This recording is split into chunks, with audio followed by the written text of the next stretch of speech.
Hi friends, అందరికీ నమస్కారం. Welcome to పైడీస్ నాలెడ్జ్ హబ్ యూట్యూబ్ ఛానల్. మన ఛానల్లో వచ్చే content all type of competitive ఎగ్జామ్స్కి ప్రిపేర్ అయ్యే అభ్యర్థులకు ఎంతగానో వాల్యూగా ఉంటుంది. మీలో ఎవరైనా ఫస్ట్ టైం నా ఛానల్ని విజిట్ చేస్తున్నట్లయితే ప్లీజ్ ఛానల్ని సబ్స్క్రైబ్ చేసి, లైక్ చేసి, షేర్ చేయండి. ఇంకా ఈరోజు వీడియో స్టార్ట్ చేద్దాం. ఈరోజు మన టాపిక్ వచ్చేసి గ్లోబ్ భూమి నమూనా అనే టాపిక్లో క్రింది అంశాలను నేర్చుకుందాం. గ్లోబ్ ఏ విధంగా భూమికి నమూనాగా ఉంటుంది, అక్షాంశాలు రేఖాంశాలు అంటే ఏమిటి, అవి ఏ విధంగా ఉపయోగపడతాయి, భూమి యొక్క చలనాలు, భ్రమణం పరిభ్రమణం, వాటి వల్ల ఏర్పడే పగలు రాత్రి, ఋతువులు, గ్రహణాలు, అయనాలు, విషవత్తుల గురించి తెలుసుకుందాం. దీనికన్నా ముందుగా ఈ టాపిక్లోకి వెళ్ళే ముందు కొన్ని ముఖ్యమైన పాయింట్స్ తెలుసుకుని టాపిక్ని స్టార్ట్ చేద్దాం. భూమి పడమ నుంచి తూర్పుకు యాంటీ క్లాక్ వైజ్ దిశలో తన అక్షంపై తిరుగుతూ ఉంటుంది. అలాగే పురాతనమైన గ్లోబ్ను 1492లో మార్టిన్ బెహెమ్ అనే వ్యక్తి రూపొందించాడు. పురాతనమైన గ్లోబ్ను 1492 సంవత్సరంలో మార్టిన్ బెహెమ్ అనే వ్యక్తి రూపొందించాడు. తర్వాత ఆధునిక ఖగోళ గ్లోబ్ను కాన్స్టాంటినోపుల్ అబ్జర్వేటరీ అనేది ఒక ప్రాంతం. ఈ ప్రాంతం హిస్టారికల్గా చాలా ప్రసిద్ధి చెందింది. హిస్టరీలో మనకి చాలా ఇంపార్టెంట్ ఈ ప్రాంతము. అది హిస్టరీలో వచ్చినప్పుడు చూద్దాం. ఆధునిక ఖగోళ గ్లోబ్ను కాన్స్టాంటినోపుల్ అబ్జర్వేటరీ నందు 1570 సంవత్సరంలో టకీ అల్దిన్ అనే వ్యక్తి రూపొందించాడు. టకీ అల్దిన్ 1570. ఇక భారతదేశంలో ప్రపంచంలోనే మొట్టమొదటిసారిగా అతుకుల్లేని ఖగోళ గ్లోబ్ను జహంగీర్ సామ్రాజ్యంలోని మొఘల శాస్త్రవేత్తలు రూపొందించారు. ప్రపంచంలో మొదటిసారిగా అతుకుల్లేని ఖగోళ గ్లోబ్ను జహంగీర్ సామ్రాజ్యంలోని మొఘలు శాస్త్రవేత్తలు రూపొందించారు. తర్వాత గ్లోబ్ అనే పదాన్ని గమనిస్తే ఇది గ్లోబస్ అనే లాటిన్ పదం నుంచి వచ్చింది. గ్లోబ్ అనేది గ్లోబస్ అనే లాటిన్ పదం నుంచి వచ్చింది. గ్లోబస్ అనగా గోళం అంటే స్పియర్.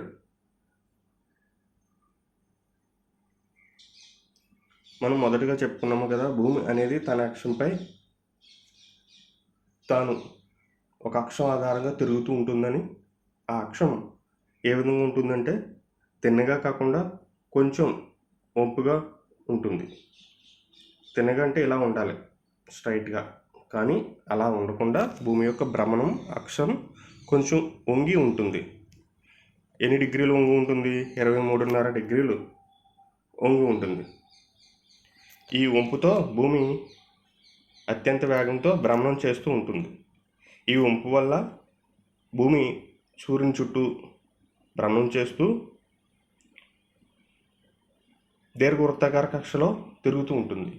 ఈ వంపు వల్ల వృత్తాకార కక్ష వల్ల భూమికి అనేక దృగ్విషయాలు ఏర్పడ్డాయి. దీనివల్ల అవి ఏంటి, ఎలా ఏర్పడ్డాయి అన్నది ఈ టాపిక్ చివరిలో తెలుసుకుందాం. ఇక గ్లోబ్ను పరిశీలిస్తే గ్లోబ్కి అడ్డంగా నిలువు అడ్డు గీతలతో కూడిన రేఖలు ఉంటాయి. ఈ రేఖల్ని మనం అక్షాంశాలు రేఖాంశాలు అంటాం. ఈ అక్షాంశాలు రేఖాంశాలు ఏ విధంగా ఉంటాయి, వాటి వల్ల ఉపయోగం ఏంటన్నది ఇప్పుడు తెలుసుకుందాం. మొదటిగా అక్షాంశాలు, వీటినే లాటిట్యూడ్స్ అంటారు.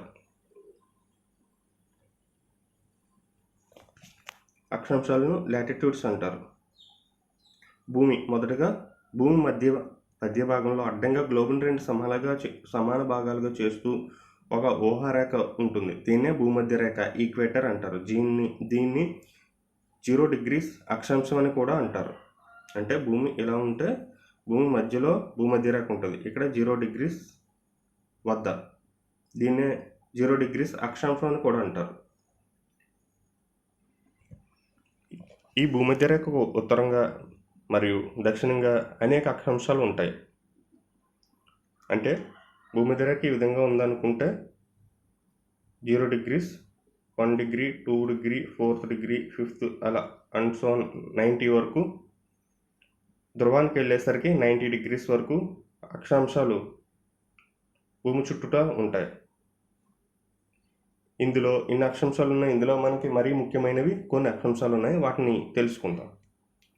మనం తెలుసుకున్నాం కదా, భూమధ్య రేఖ అనేది 0 డిగ్రీస్ వద్ద భూమికి మధ్యలో ఉంటూ భూమిని 2 సమాన భాగాలుగా చేస్తుందని.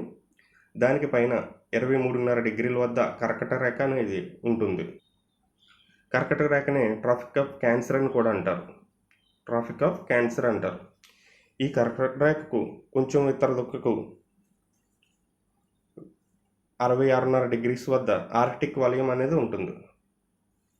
దీనికి పైన ఇంకా ఉత్తర ధ్రువం ఒక బిందు రూపంలో ఉంటుంది. అంటే భూమికి ఉత్తరం వైపు కర్కట రేఖ, ఆర్కిటిక్ వలయం, ఉత్తర ధ్రువం అనేవి ఉంటాయి. ఇక దక్షిణం వైపు చూస్తే భూమికి కింద దక్షిణ వైపు మకర రేఖ ఉంటుంది. ఇది 23.5 డిగ్రీలు సౌత్ సైడ్ ఉంటుంది.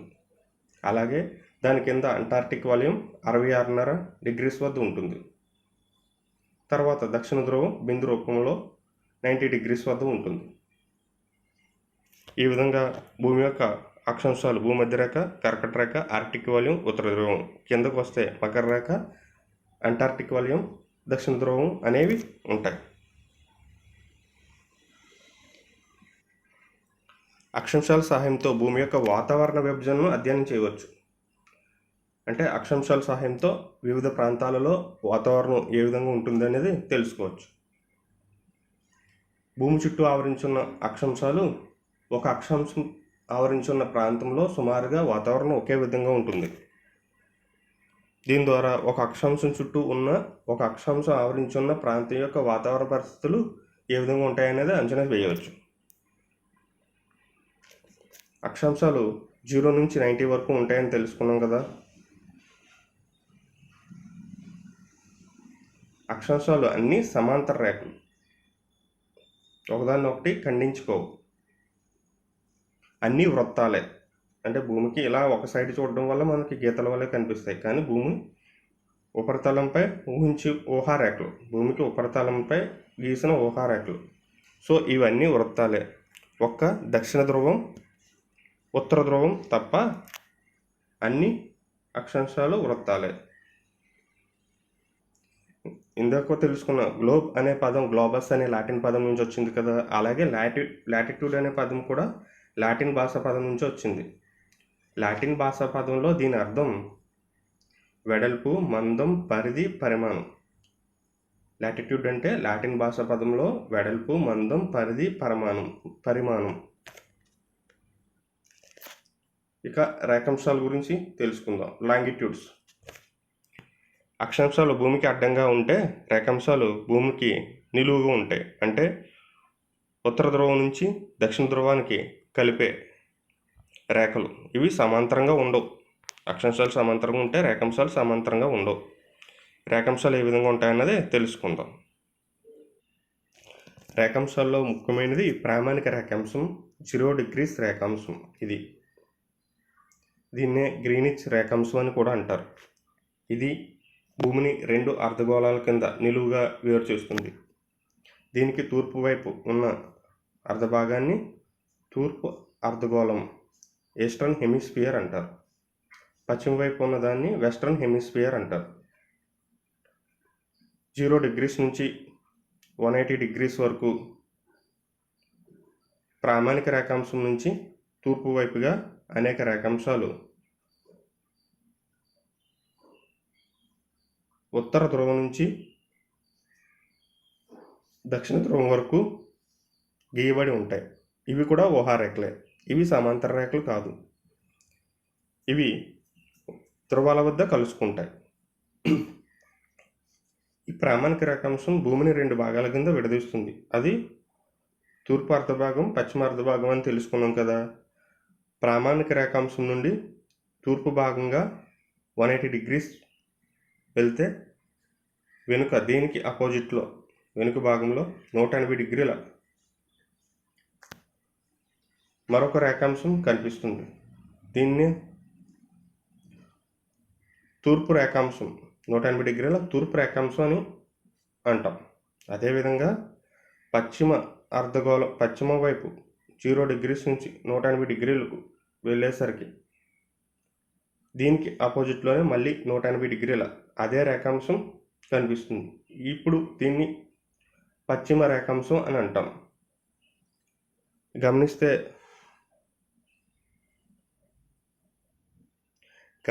ఇక్కడ 180 degrees పశ్చిమ రేఖాంశం అంటే ప్రామాణిక రేఖాంశానికి వెనుక వైపు ఉంది కదా ఈ రేఖాంశం. 180 degrees పశ్చిమ రేఖాంశం, 180 degrees తూర్పు రేఖాంశం కూడా ఒకటే, రెండు ఒకటే. దీన్నే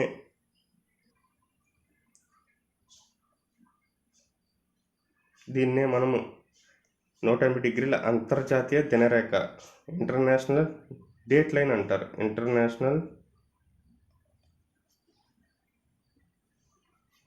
డేట్ లైన్.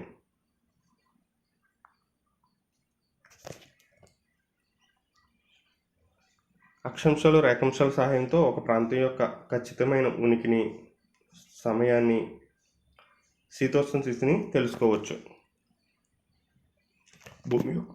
భూమి యొక్క చలనాలు. ఈ విషయంలో అనేక ఖగోళ పదార్థాలు, నక్షత్రాలు, గ్రహాలు, ఉపగ్రహాలు లాంటివి ఎన్నో కలవు. వాటిలో భూమి ఒక గ్రహం. గ్రహాలు వాటి చుట్టూ అవి తిరుగుతూ సూర్యుని చుట్టూ తిరుగుతున్నాయని తెలుసుకున్నాం. ప్రాథమికంగా భూమి 2 రకాలైన చలనాలను చేస్తుంది. అవి ఒకటి భ్రమణం, అంటే తన అక్షం మీద తను తిరుగుతుంటుంది. ఇలా అక్షం ఉంటుంది భూమి, ఈ అక్షం వంపుగా ఉంటుంది కదా, 23.5 degrees వంపుగా ఉంటుంది అన్న. ఈ అక్షం బేస్ చేసుకుని ఇలా తిరుగుతుంటుంది, రొటేట్ అవుతుంటుంది. ఇలాగా పడమర నుంచి తూర్పుకి యాంటీ క్లాక్ వైజ్ డైరెక్షన్లో తిరుగుతుంటుంది. దీన్నే భ్రమణం అంటారు, రొటేషన్ అంటారు ఇంగ్లీష్లో. మరియు పరిభ్రమణం, ఇలా తిరుగుతూ ఒకే చోట ఉండదు. అది సూర్యుని చుట్టూ ఇలా సూర్యుడు ఉంటే సెంటర్లో ఇలా దీర్ఘవృత్తాకార కక్షలో తిరుగుతుంటుంది. ఈ కక్షనే మనం ఆర్బిట్స్ అంటాం. గ్రహాలు తిరిగే కక్షలను ఆర్బిట్స్ అంటాం. అంటే దీర్ఘవృత్తాకార ఆర్బిట్లో సూర్యుని చుట్టూ భూమి పరిభ్రమిస్తూ ఉంటుంది. ఇలా భూమి ఒకే సమయంలో 2 భ్రమణాలను కలిగి ఉంటుందన్నమాట. ఇప్పుడు భూమి తన అక్షంపై తిరుగుతుంది అన్నాం కదా. ఎంత స్పీడ్తో తిరుగుతుందంటే పడమర నుంచి తూర్పుకు యాంటీ క్లాక్ వైజ్ డైరెక్షన్లో గంటకు 1600 kilometers వేగంతో తిరుగుతూ ఉంటుంది. దీన్నే భ్రమణం అంటారు.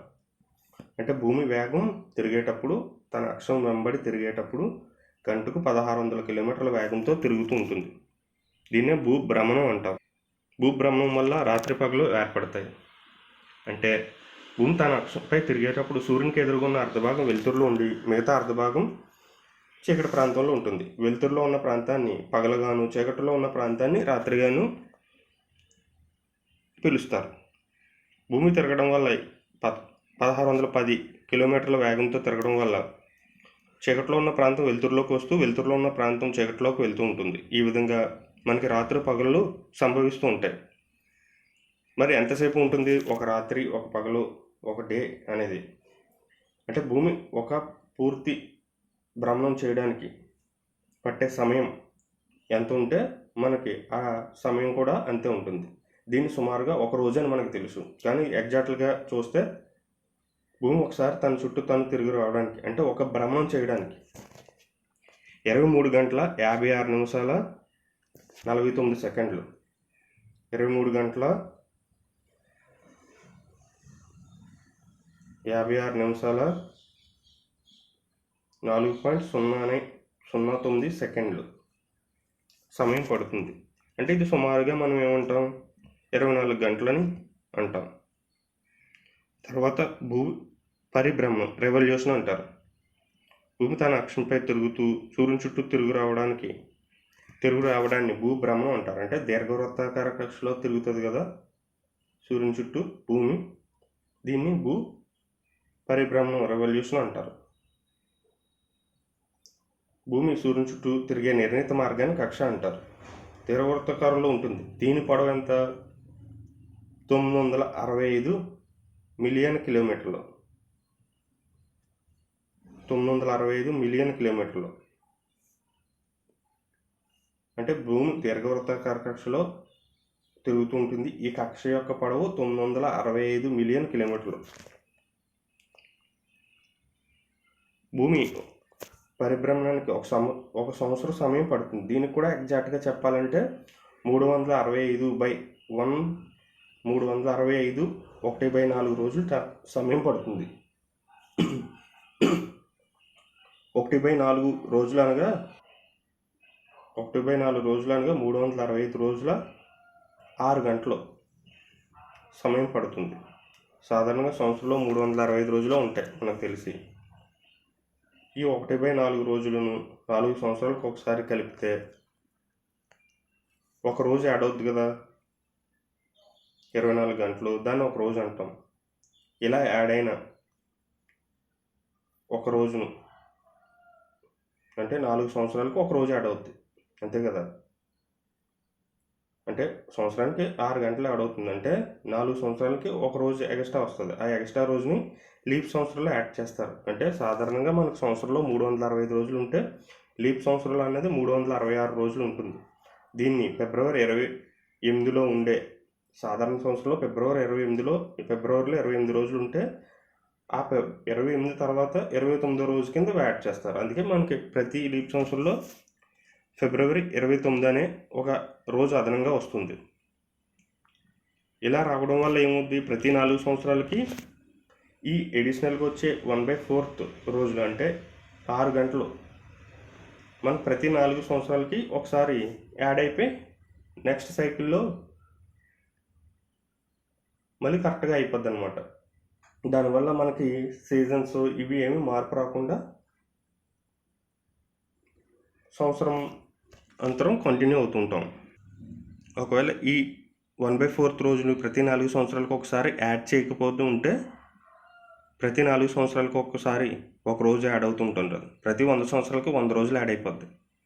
అలా 100 రోజులు వల్ల మనకి సంవత్సరంలో అప్పుడు జనవరి ఉంది, జనవరిలో మనకి ఇక్కడ వింటర్ స్టార్ట్ అవుద్ది.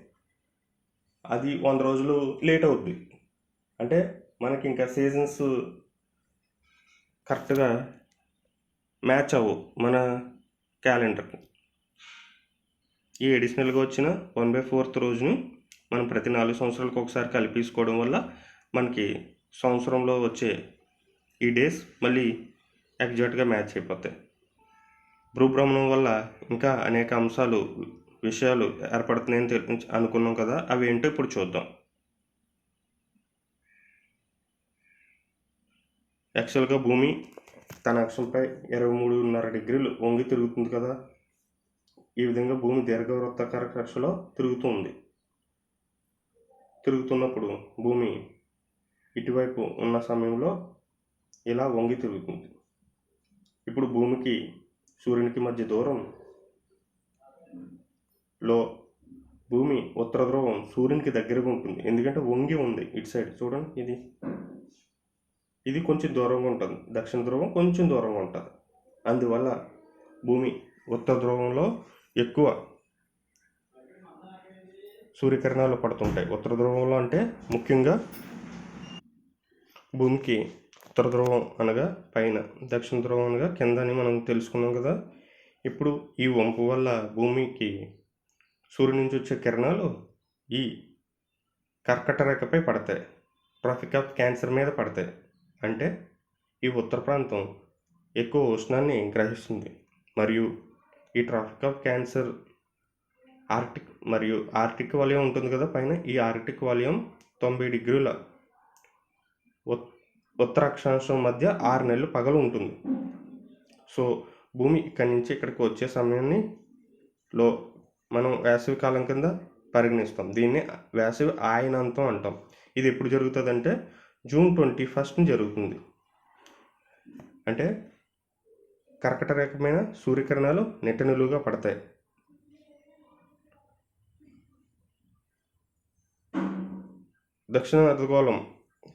దక్షిణ ధ్రువం కొంచెం దూరంగాను, ఉత్తర ధ్రువం కొంచెం దగ్గరగాను ఉండడం వల్ల ఈ దృగ్విషయం ఏర్పడింది. అంటే 23.5 డిగ్రీలు వంగి ఉండడం వల్ల ఈ దృగ్విషయం ఏర్పడింది. ఓకేనా. తర్వాత భూమి తన పరిభ్రమణంలో భాగంగా ఈ ప్రాంతం నుంచి ఈ ప్రాంతంకి వస్తుంది. ఇక్కడ సెప్టెంబర్ 23 డేట్లు గుర్తుపెట్టుకోవాలి. దీనికన్నా ఇక్కడ దగ్గరగా ఉంటుంది. భూమి దీర్ఘవృత్తం కదా, దీర్ఘవృత్తం అంటే ఇలా ఉంటుంది. ఇక్కడ డిస్టెన్స్ ఎక్కువ ఉంటుంది, ఇక్కడ తక్కువ ఉంటుంది.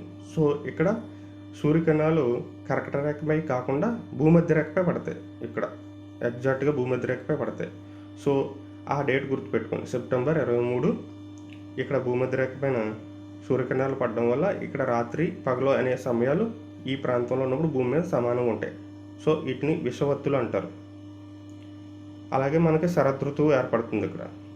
తర్వాత ఇక్కడ నుంచి ఈ ప్రాంతానికి వెళ్ళినప్పుడు మళ్ళీ దీనికిలాగే ఇక్కడ కూడా, కాకపోతే ఇక్కడ అపోజిట్ జూన్ 21 ఏ విధంగా అయితే ఉందో దానికి అపోజిట్గా ఇక్కడ ఉంటుంది.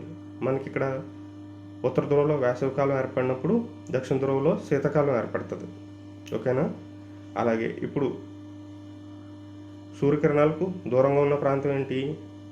ఉత్తర ధ్రువం. దగ్గరగా ఉన్నది ఏంటి? దక్షిణ ధ్రువం. ఇలా వంగి ఉంది కదా. ఇప్పుడు ఇదే విషయం ఇక్కడ జరిగిందే ఆపోజిట్లో ఇక్కడ జరుగుతుంది. ఇప్పుడు సూర్యకిరణాలు ఎక్కడ పడతాయి? భూమధ్య రేఖ కింద ఉన్నదేంటి? ట్రాపిక్ ఆఫ్ క్యాప్రికమ్ అంటే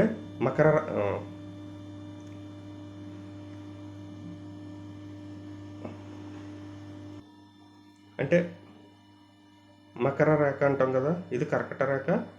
ట్రాపిక్ ఆఫ్ క్యాన్సర్, ఇది ట్రాపిక్ ఆఫ్ క్యాప్రికమ్. ఈ మకర రేఖపై పడతాయి అన్నమాట. ఈ మకర రేఖపై పడడం వల్ల దక్షిణ ప్రాంతంలో, భూమి యొక్క దక్షిణ ప్రాంతంలో వేసవికాలం, ఉత్తర ప్రాంతంలో శీతాకాలం ఉంటుంది. సో ఇక్కడ శీతాకాల అయినాంతం అంటాం, ఇది వేసవికాల అయినాంతం. ఈ అయినాంతాలు ఉత్తర ప్రాంతంలో ఏం జరుగుతా వాటి పేరుని బట్టి వాటి పరిస్థితుల అనుగుణంగా ఈ పేరు ఉంటుంది. ఉత్తర ధ్రువంలో వేసవికాలం కదా, వేసవి అయినాంతం.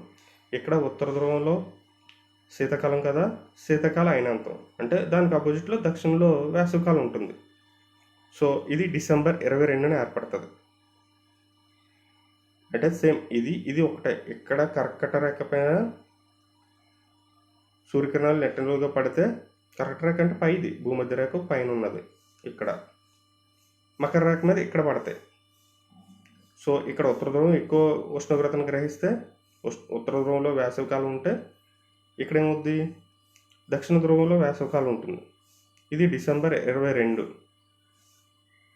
అలాగే భూమి మరి ఇక్కడి నుంచి ఇటువైపుగా పయనించినప్పుడు సేమ్ ఇక్కడ ఉన్న పరిస్థితి ఇక్కడ ఏర్పడుతుంది. సేమ్ ఈ డిస్టెన్స్ కూడా తక్కువగా ఉండడం వల్ల భూమధ్య రేఖపై సూర్యకిరణాలు పడతాయి. ఇక్కడ కూడా రాత్రి పగలు సమానంగా ఉంటాయి. దాన్ని మార్చ్ 21 డేట్ని ఇది మనం బాగా గమనించవచ్చు. వీటిని విషవత్తులు అంటారు. ఇక్కడ వసంత ఋతువు ఏర్పడుతుంది. ఈ విధంగా భూమి 23.5 డిగ్రీలు వంగి ఉండడం వల్ల, దీర్ఘవృత్తాకార కక్షలో తిరగడం వల్ల ఈ విషవత్తులు, వేసవి అయినాంతనాలు, విషవత్తుల్ని ఇంగ్లీష్లో ఈక్వినాక్స్ అంటారు, ఏర్పడతాయి. ఈ విధంగా భూమి సూర్యుని చుట్టూ తిరగడానికి 365 రోజులు సుమారుగా మనం అనుకున్నాం కదా ఇందాక. సంవత్సరంలో ఈ దృగ్విషయాలన్నీ ఏర్పడుతున్నాయి. ఇక్కడ ఉత్తర ధ్రువం దక్షిణ ధ్రువానికి సూర్యకిరణాల్లో వ్యత్యాసం ఎందుకు వచ్చిందంటే, ముఖ్యంగా 23.5 డిగ్రీలు వంపుతో భూమి భ్రమించడం వల్ల. అది గమనించాలి.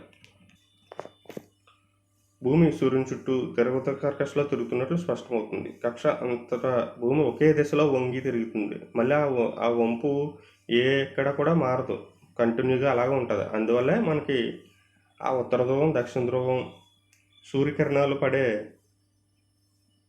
దూరం కొంచెం వ్యత్యాసం వస్తుందన్నమాట. ఎక్కడ? ఈ ప్రాంతాల్లో ఇవి దూరం ఉంటాయి కాబట్టి సూర్యుని, ఇవి దగ్గరగానే ఉంటాయి. భూమధ్య రేఖపై పడతాయి. భూమధ్య రేఖపై పడితే ఏంటి? మధ్యలో పడితే ఏమవుతుంది? రాత్రి పగలు సమానంగా ఉంటాయి ఇక్కడ. అందుకే వీటిని ఈక్వినాక్స్ అంటారు. ఇవేంటి? అయినాంతాలు ఏర్పడతాయి. ఇక్కడ ఉత్తర ప్రాంతంలో వేసవికాలం ఏర్పడితే, దక్షిణ ప్రాంతంలో శీతాకాలం. ఇక్కడ ఏమవుద్ది? ఉత్తర ప్రాంతంలో శీతాకాలం ఏర్పడితే, దక్షిణ ప్రాంతంలో వేసవికాలం ఏర్పడుతుంది.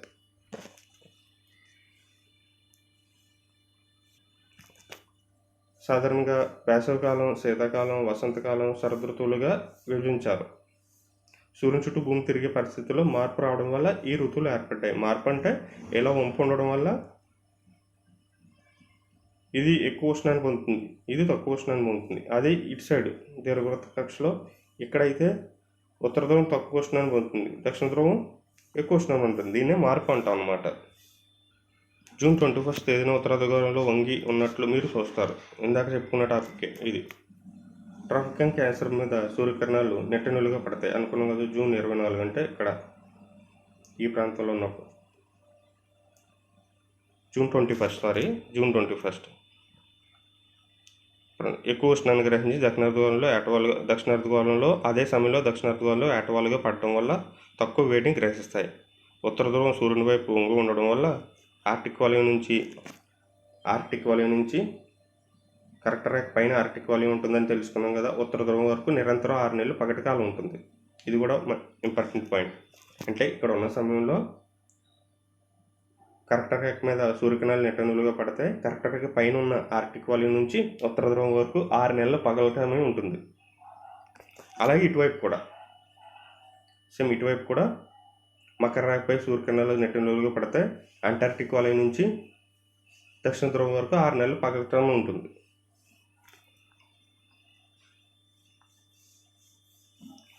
దీనివల్ల ఉత్తర ధ్రువంలో ఎక్కువ ప్రాంతం సూర్యుడి నుంచి కాంతిని పొందుతుంది. అందువల్ల భూమధ్య రేఖ ఉత్తరం ఉన్న ప్రాంతం వేసవికాలం ఏర్పడుతుంది. జూన్ 21 ఇదంతా జూన్ 21. తర్వాత సెప్టెంబర్ 23 ఈక్వినాక్స్ ఏర్పడతాయి. అంటే రాత్రి పగలు సమానంగా ఉంటాయి. మళ్ళీ జూన్ 21 లాగే డిసెంబర్ 22 ఏమవుద్ది, ఇక్కడ ఉత్తర ప్రాంతం వేసవి అయితే, అంటే ఉత్తర ప్రాంతం వేసవి అంటే దక్షిణ ప్రాంతం శీతాకాలం. ఇక్కడ ఇప్పుడు ఏమవుద్ది, దక్షిణ ప్రాంతం వేసవి వస్తుంది. ఇక్కడ మార్చి 21 ఈక్వినాక్స్. అంటే ఇలా మ్యాప్ వేసుకుంటే ఇది జూన్, ఇది 21, ఇది సెప్టెంబర్ 23, ఇది సెప్టెంబర్ 23, ఇక్కడ డిసెంబర్ 22, ఇది మార్చి 21. ఈ డేట్లు గుర్తుపెట్టుకోండి. ఎక్కడ ఈక్వినాక్స్ ఉంటాయంటే సెప్టెంబర్ 23, మార్చి 21. ఆయనంతాలు ఎప్పుడు ఏర్పడతాయి, జూన్ 21 వేసవి ఆయనంతం, డిసెంబర్ 22 శీతాకాల ఆయనంతం. ఆయనంతం అంటే మనకి ఉత్తర ధ్రువంలో ఏ విధంగా ఏర్పడుతుందో దాంతో పిలుస్తాం. ఇక గ్రహణాలు ఏ విధంగా ఏర్పడతాయో చూద్దాం. గ్రహణాలని ఎక్లిప్స్ అంటారు. గ్రహణాలు సూర్యగ్రహణం, చంద్రగ్రహణం. సూర్యగ్రహణం ఎప్పుడు ఏర్పడుతుందంటే సూర్యుడికి భూమికి మధ్యలో చంద్రుడు అడ్డు వచ్చినప్పుడు సూర్యగ్రహణం ఏర్పడుతుంది. అంటే సూర్యుడి నుంచి వచ్చే వెలుతురుని భూమిపై కొంత ప్రాంతంలో చంద్రుడు అడ్డుకుంటాడు. మొత్తం ప్రాంతంలో పడకుండా చంద్రుడు ఆపలేడు. ఎందుకంటే చంద్రుడి పరిమాణం చిన్నది భూమి కన్నా. సో కొంత ప్రాంతంలోనే చంద్రుని యొక్క నీడ భూమిపై పడుతుంది. ఆ ప్రాంతాల్లో ఉన్న ప్రజలకు సూర్యగ్రహణం ఏర్పడుతుంది. సూర్యగ్రహణం ఏర్పడడం అంటే సూర్యుడు కనిపించకుండా ఉంటాడు. ఓకేనా. తర్వాత చంద్రగ్రహణం అంటే ఏంటి, సూర్యుడికి చంద్రుడికి మధ్యలో భూమి అడ్డొస్తుంది. ఇప్పుడు భూమి నీడ ప్రాంతంలో చంద్రుడు ఉన్నాడు. ఇప్పుడు భూమిపై ఈ చంద్రుడిపై సూర్యకాంతి పడకపోవడం వల్ల చంద్రుడు భూమిపై కనిపించడు కొంతమందికి. అంటే చంద్రగ్రహణం భూమిపై అన్ని ప్రాంతాలకు, కొంతమందికి కాదు మొత్తం అంతమందికి కనిపించదు, అన్ని ప్రాంతాలకు ఏర్పడుతుంది. అంటే సూర్యగ్రహణం కొన్ని ప్రాంతాల్లోనే మనకి విజిబుల్ అవుతుంది. ఎందుకంటే చంద్రుడి యొక్క సైజ్ చిన్నది ఉండడం వల్ల కాంతి భూమిలో కొంత ప్రాంతంలోనే పడకుండా ఆపగలదు. సో ఆ ప్రాంతాల్లో ఉన్న ప్రజలు మాత్రమే ఈ సూర్యగ్రహణం చూడగలరు.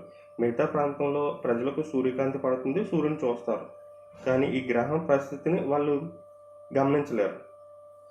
ఇక్కడ అలా కాదు. సూర్యుడి నుంచి వచ్చే కాంతిని చంద్రుడిపై పడకుండా భూమి అడ్డు రావడం వల్ల చంద్రుడు పూర్తిగా భూమి యొక్క ఛాయ ప్రాంతంలో ఉండడం వల్ల చంద్రగ్రహణం అందరికీ కనిపిస్తుంది.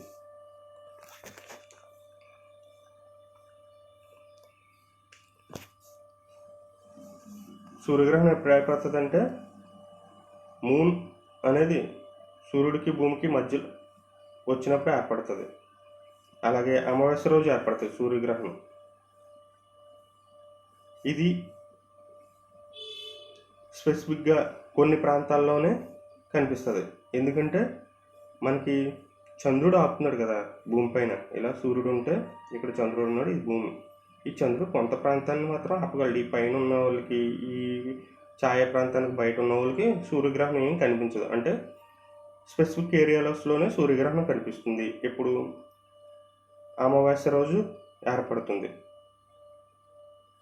ఈ సూర్యగ్రహణం చాలా తక్కువ టైం, జనరల్గా తక్కువ టైం ఉంటుంది, ఫ్యూ మినిట్స్ ఉంటుంది. ఎందుకంటే చంద్రుడు కొంత ప్రాంతం మాత్రమే ఆపగలడు భూమి మీద సూర్యుడి యొక్క కాంతిని. ఇది చూసేటప్పుడు మనం కొంచెం ప్రొడక్షన్ గ్లాసెస్ వాడుతూ చూడాలి సూర్యగ్రహణాన్ని సందర్శించాలనుకుంటే. అలాగే ఇంకా చంద్రగ్రహణం చూద్దాం. చంద్రగ్రహణం ఎప్పుడు ఏర్పడుతుంది? సూర్యుడికి చంద్రుడికి మధ్యలో భూమి వచ్చినప్పుడు.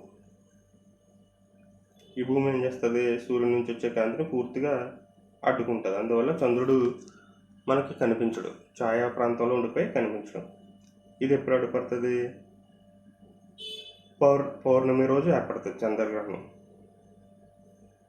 ఎక్కడి నుంచైనా కనిపిస్తుంది, భూమి మీద ఉన్న అందరికీ కనిపిస్తుంది. కాకపోతే అది పౌర్ణమి రాత్రి అయి ఉంటే మనకి తెలుస్తుంది, అబ్జర్వ్ చేయగలుగుతాం. మరియు ఇది కొన్ని గంటల వరకు ఉంటుంది, ఎందుకంటే భూమి యొక్క ఛాయ చంద్రుడి యొక్క ఛాయ కన్నా ఎక్కువగా ఉంటుంది. భూమి పరిమాణంతో పోల్చి చంద్రుడు చిన్నగా ఉండడం వల్ల ఈ ఛాయ ప్రాంతాన్ని దాటడానికి కొంచెం టైం పడుతుంది. సో ఎక్కువ సమయం ఉంటుంది. సూర్యగ్రహణం కన్నా చంద్రగ్రహణం ఎక్కువ సమయం ఉంటుంది. దీన్ని నార్మల్ మన కంటితో నేక్డ్ ఐతో చూడొచ్చు, అంటే సాధారణంగా మన కంటితో చూడొచ్చు. రాత్రిపూట ఏర్పడుతుంది కాబట్టి ఇది అంత హానికరం కాదు. సో ఈ విధంగా మనం గ్లోబ్లోని వివిధ అంశాలు తెలుసుకున్నాం. అక్షాంశాలు, రేఖాంశాలు అంటే ఏంటో తెలుసుకున్నాం, అవి ఏ విధంగా ఉపయోగపడతాయో తెలుసుకున్నాం. భూమి సూర్యుని చుట్టూ తిరగడం వల్ల,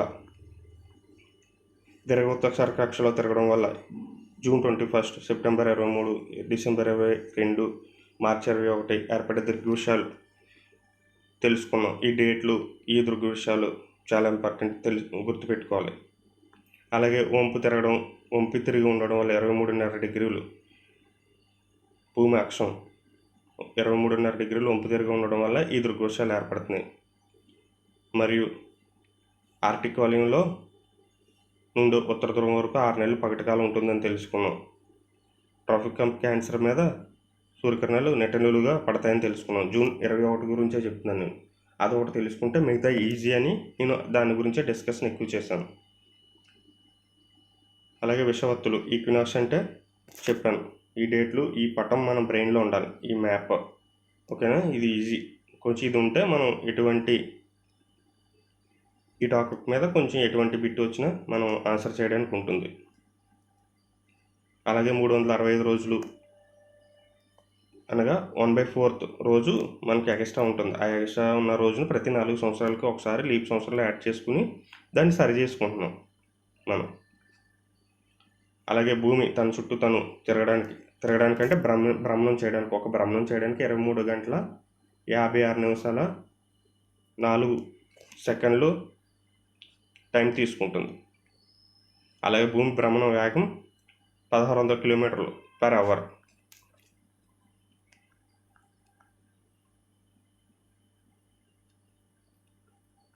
ఇంకా ఈ విధంగా. సో ఈ వీడియో ఇక్కడితో క్లోజ్ చేస్తూ నెక్స్ట్ వీడియోలో మరింత ఉపయోగకరమైన టాపిక్తో మీ ముందుకు పైడీస్ నాలెడ్జ్ హబ్ ఛానల్ వస్తుంది. మీ ఫ్రెండ్స్కి షేర్ చేయండి, మీరు సబ్స్క్రైబ్ చేసుకోండి. Thank you for all.